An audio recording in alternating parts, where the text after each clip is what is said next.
में भी बीती रात हुई मूसलाधार बारिश से लोगों का जनजीवन अस्त व्यस्त हो गया है। मूसलाधार बारिश से कई बांधों में पानी की आवक हुई है। निचले इलाके जलमग्न है। दौसा जिले के सिकराय में बीती रात की अगर बात कर ले तो 24 घंटे में 132 mm बारिश दर्ज की गई है। सैंथल में 113 mm और महुआ में 110 mm बारिश दर्ज की गई है। इसी तरह बैजूपाड़ा में 75 mm और बांदीकुई में 65 mm बारिश दर्ज की गई है। बांधों की अगर बात करें तो मोरेल और माधोसागर, कालखो और झिलमिली, गेटोलाव, रेडियो, सिनौली, सिंथोली और देवांचली में पानी की आवक बढ़ी है। सैंथल सागर बांध में इस सीजन में पहली बार पानी आया है।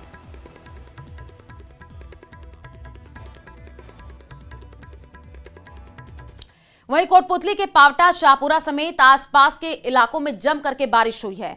बारिश के चलते खेत खलिहानों में पानी भर गया है। निचले इलाकों में भी भारी जल भराव की खबर है। शाहपुरा के डाबल मोहल्ले में पानी भर गया है। स्थानीय लोगों को काफी परेशानी का सामना करना पड़ रहा है। बाद में मोटर लगा करके सड़क पर एकत्रित पानी को बाहर निकाला गया है।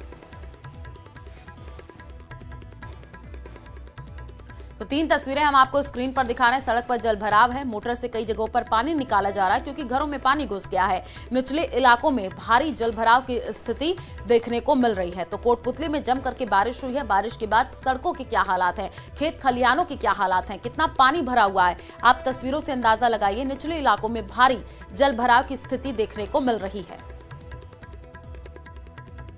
प्रदेश में इंद्रदेव मेहरबान है और कई जिलों में झमाझम बारिश का दौर जारी है।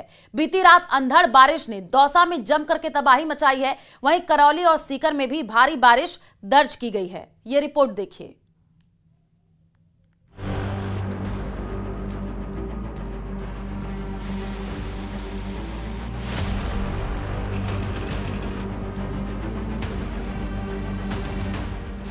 तूफानी बारिश ने मचाई तबाही।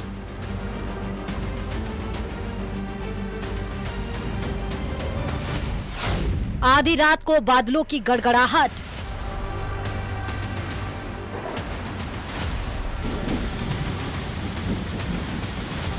हर तरफ पानी ही पानी।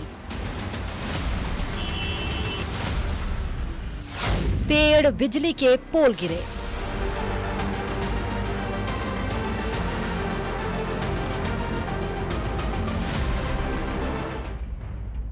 करौली में देर रात बारिश ने जमकर तबाही मचाई। तूफानी बारिश से कई घरों, दुकानों में पानी भर गया।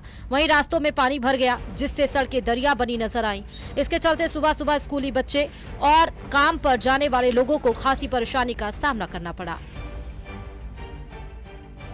ये मार्ग इस समय रात को हुई बारिश के बाद जल भराव के चलते आवागमन में वाहन चालक और राहगीरों को काफी परेशानी का सामना करना पड़ रहा है। हालांकि कई बार क्षेत्र के लोगों ने इस मार्ग पर जल भराव की समस्या से निजात दिलाने के लिए शिकायतें की हैं। लोग मौजूद हैं, उनसे बात करेंगे कि सर क्या परेशानी है, इसका क्या समाधान हो सकता है। ये समाधान तो इसका ये हो सकता है कि जो पुलिया के अंदर डाट लगी हुई है, जो दोनों पाइप ब्लॉक हैं, इनका ब्लॉक खुल जाए तो ये समाधान, इसका पानी निकल जाए। उधर दौसा में देर रात तेज अंधड़ बारिश और बिजली की गड़गड़ाहट से लोग सहम गए। लोगों का कहना था कि मौसम का ऐसा रौद्र रूप उन्होंने पहले कभी नहीं देखा।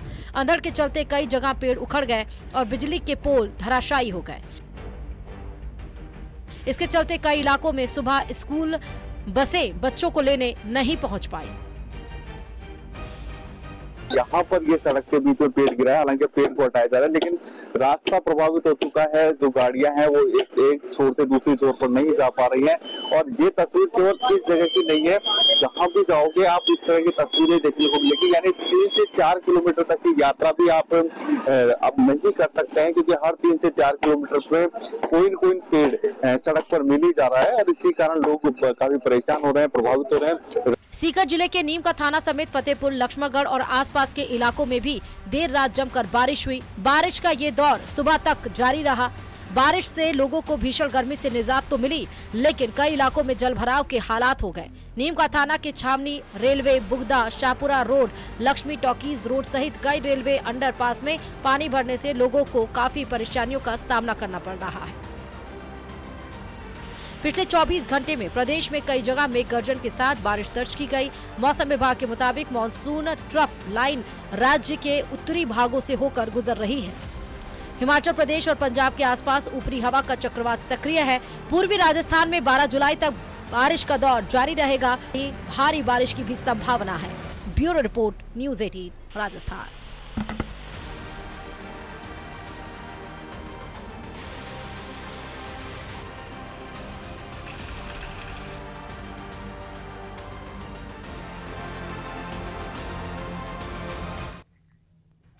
हिमाचल प्रदेश में कई जगहों पर बादल फटने की घटनाएं सामने आई हैं, जिससे भारी तबाही हुई है। उत्तराखंड में भी कई जगहों पर बारिश ने कहर बरपाया है। देखिए।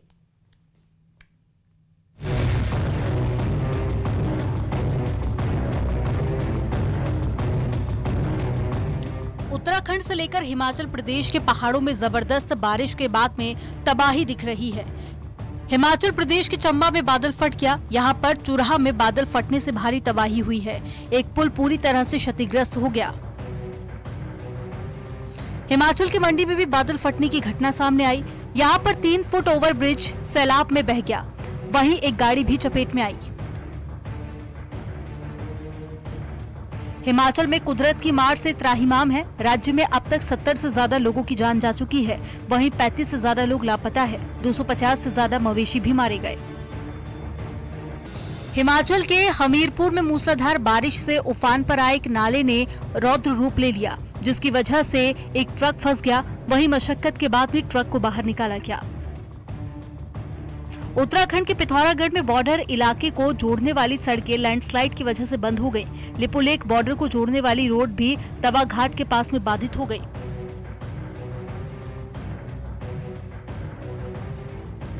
चमोली में बद्रीनाथ हाईवे पर पिछले दिनों हुई बारिश के बाद में सड़क पर मलबा आने की वजह से एक कार भी दब गई। मलबे से पूरी तरह क्षतिग्रस्त कार को निकाला गया।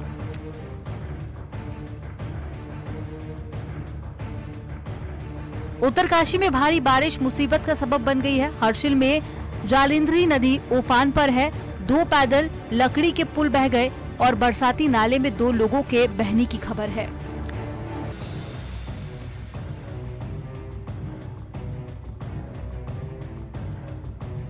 लैंसडाउन रूट पर दुगड्डा के पास में पहाड़ी दरकने लगी है, जिसकी वजह से कई लोग अपने घरों को छोड़कर।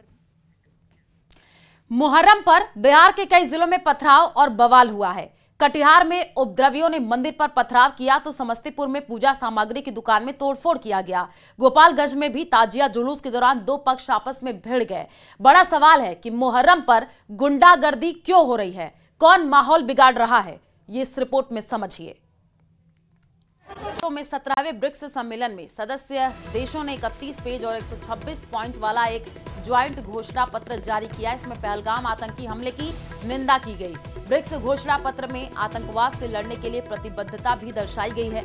वहीं ब्रिक्स में आतंकवाद के खिलाफ जीरो टॉलरेंस पर सहमति बनी। समिट से पीएम मोदी ने दुनिया को संदेश दिया। पीएम ने कहा कि आतंकवाद आज मानवता के लिए सबसे गंभीर चुनौती है। प्रधानमंत्री मोदी ने कहा कि पहलगाम आतंकी हमला भारत की आत्मा पर हमला था।